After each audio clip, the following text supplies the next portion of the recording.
замечательный дуэт, а они очень хорошие труженицы на своей работе. Они не имеют отношения впрямую к песне, это не музыканты.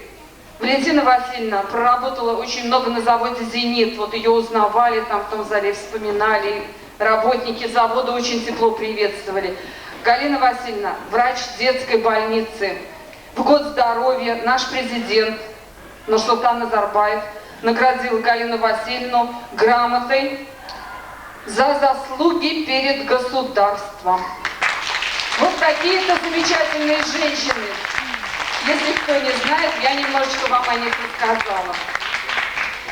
Они пришли поздравить Сашу, как мы его называем, и хотели бы спеть две песни. Одна из них называется «Голубка».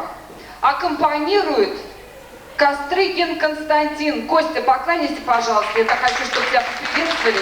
Это скрипка Тамара Пархоменко. Я еще сама эту микрофон дать, извините.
Родной дом.